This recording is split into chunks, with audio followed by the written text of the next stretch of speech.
it's been a funny old day, but one more bit of packing to do.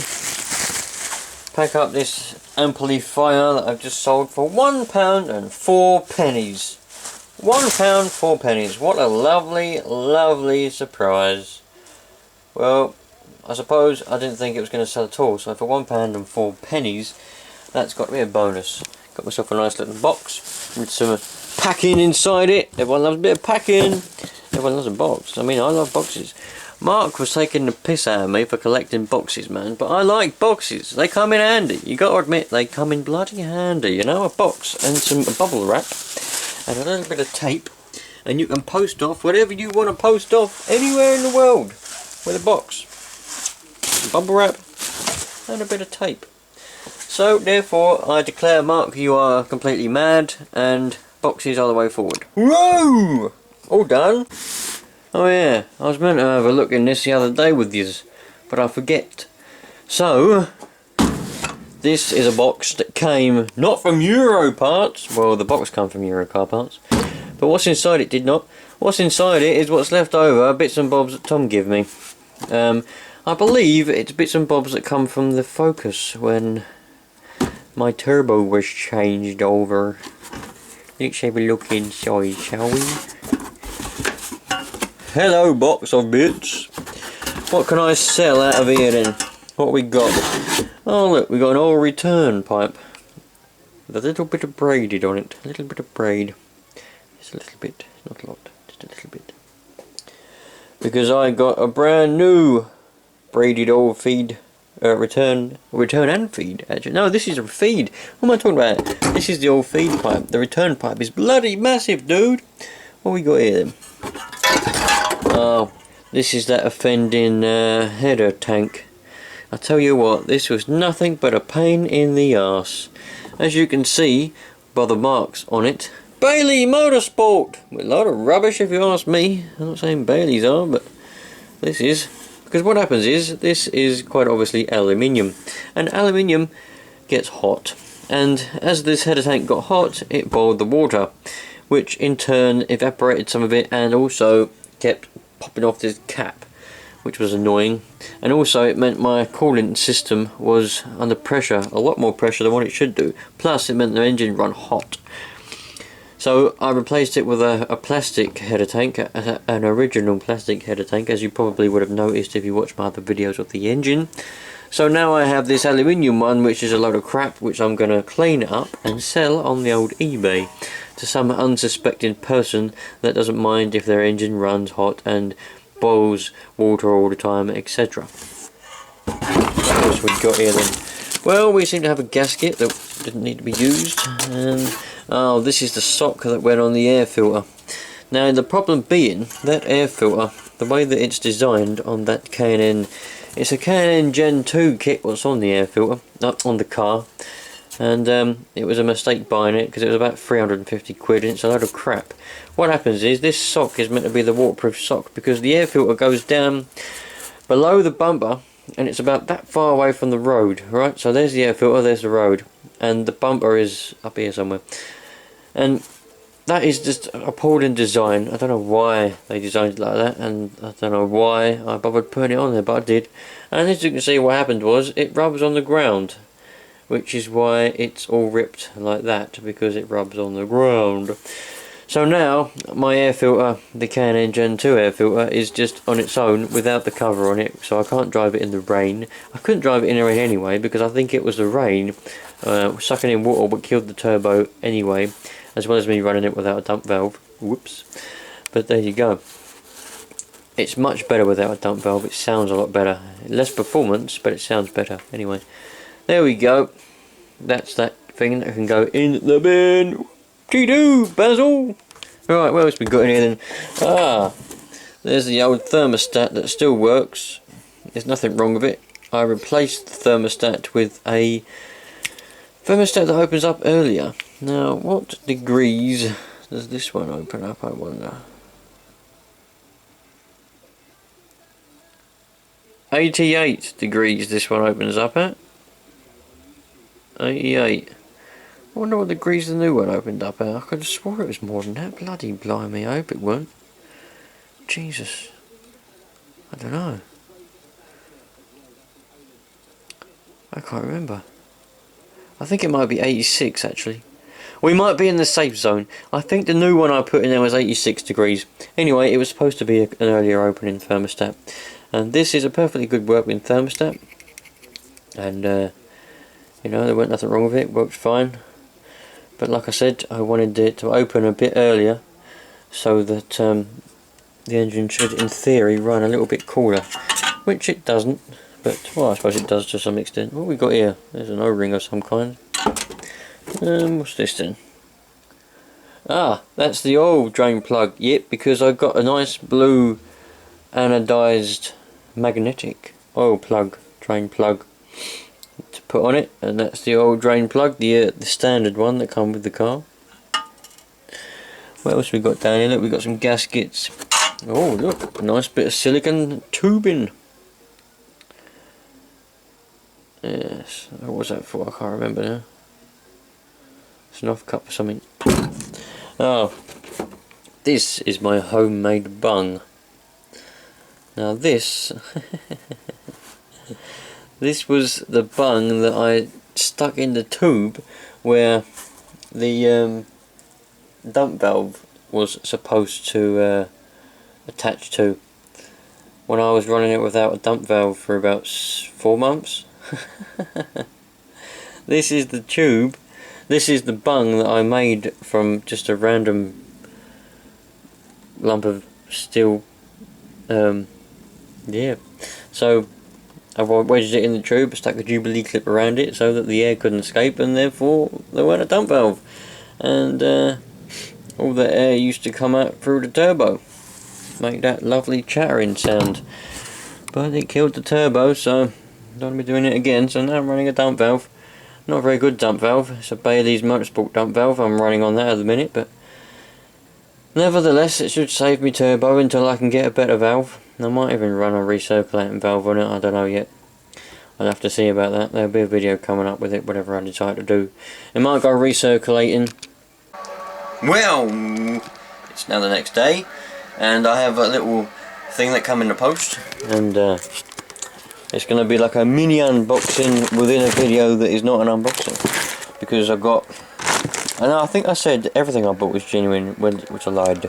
I got this a while ago. This is a genuine pneumatic dusting brush, apparently, and this is a toolkit that I bought that is not genuine at all. It's a Euro part, so, but it ain't genuine. Repair if you care. Well, I certainly care. So in here we got just yeah, bits. So I'm going to try and do, at a minute, the novelty is doing videos in the style of other people's videos. So I'm going to do a Boxall Boy style unboxing with no tripod. So we'll see how it goes. We'll have to flick out the old knife. I'm only going to be using my left hand. This is going to be interesting. And then we'll have to kind of steady it with my elbow and make a score somehow. Come on, if you can do it, Liam, anyone can do it. Surely I can do it. Yeah, look at that. Lovely. In here, we've got ourselves a very, very handy dandy looking upholstery tool thingy. Sucky wucky. With the little thing that slides off like that, and it reveals the little teeth.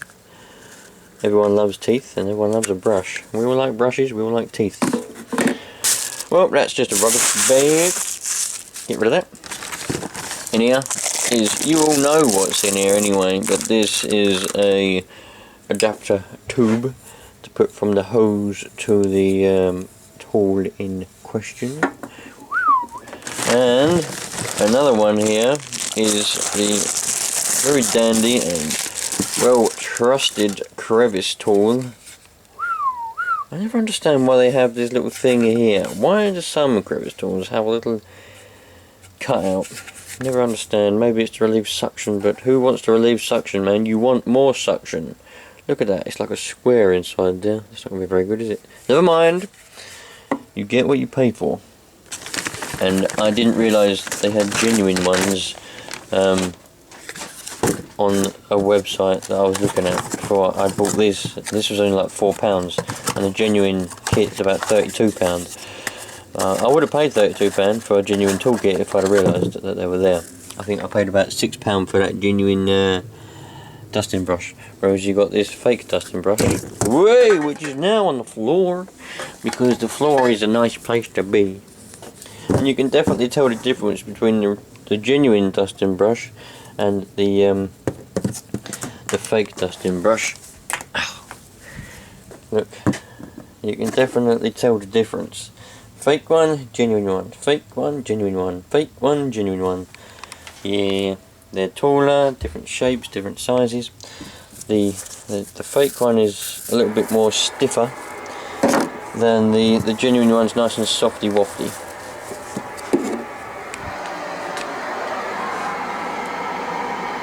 Thank you. Right.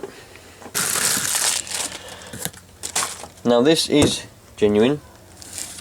I have had to take the document off, but it had a genuine pneumatic thingamajig there, and everything's good and dandy. So, doing a Liam style unboxing is very interesting. I have Mr. Basiac doing a RustySkull production style Boxall Boy style unboxing soon. It'll be all messed up. I might have to try and do an Basiac style unboxing if I ever get another vacuum. That'll be interesting, won't it? It'll be a nice long unboxing. I do like his videos though. Mr. Basiac, if you're watching this one, I do like your unboxing videos. Even though I said you waffle a lot, you do waffle, but you waffle with it informative waffleness, and your waffleness has inspired me. This is a genuine pneumatic 3.9 meter hose, which I am very proud to have, because now I can hoover out the vehicles in question in style. Plenty of length. Oh yes. Now I won't have to be reaching in and pulling Mr. Pneumatic along anymore. I can just stick him on the side of the car and go around the whole car without any issues. We're extremely happy. Plus I've got a really nice box. Well, that was exciting, wasn't it? Alright, what have we got in here? This is... I've got to pack this away. I've got to post this off.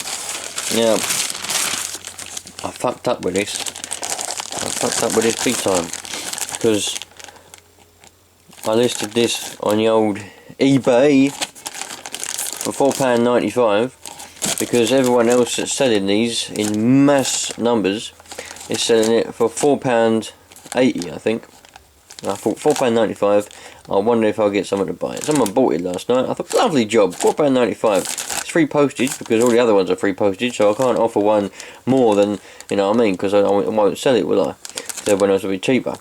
So at £4.95 I got about 15p more anyway. But I've just realised that I can't stick this, well, I knew anyway, I can't stick it in the ordinary post, it's too big. So I'm going to have to post it off as a parcel. But it's cost me £5.09 to send it as a parcel. A light parcel. It's just the size that's the issue, and it's cost me £5.09 to send it off in the post with Royal Mail, and a courier was even more. So really I've lost some money, but it's only a few pennies. I suppose it gets rid of it because I'm never going to need it anyway. I don't think. I probably will do now, but there you go. So I'm going to put it in there in a fresh bag. I've got loads of them up there. Whoop-de-doo, Basil. Put it in a fresh bag, and I'll be sending it off later on today. That bloody buyer better be happy with it. It's brand new in the packet anyway. Oh, by the way, we got an update on that DC14. You're never going to guess what happened.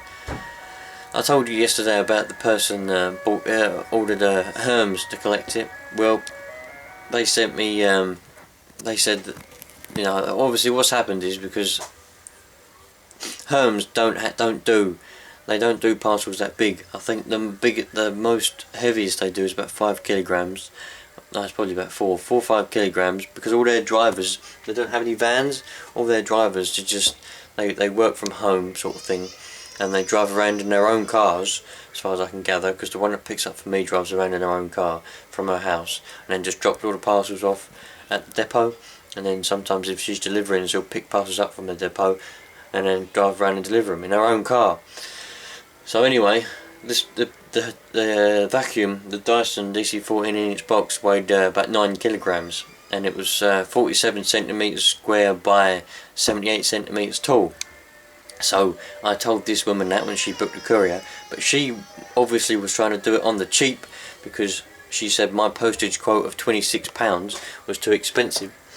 So she's apparently, I contacted Parcel to Go, because that's all we used, and the buyer was telling me that she'd done everything right, and it's Parcel to Go's fault for messing it up.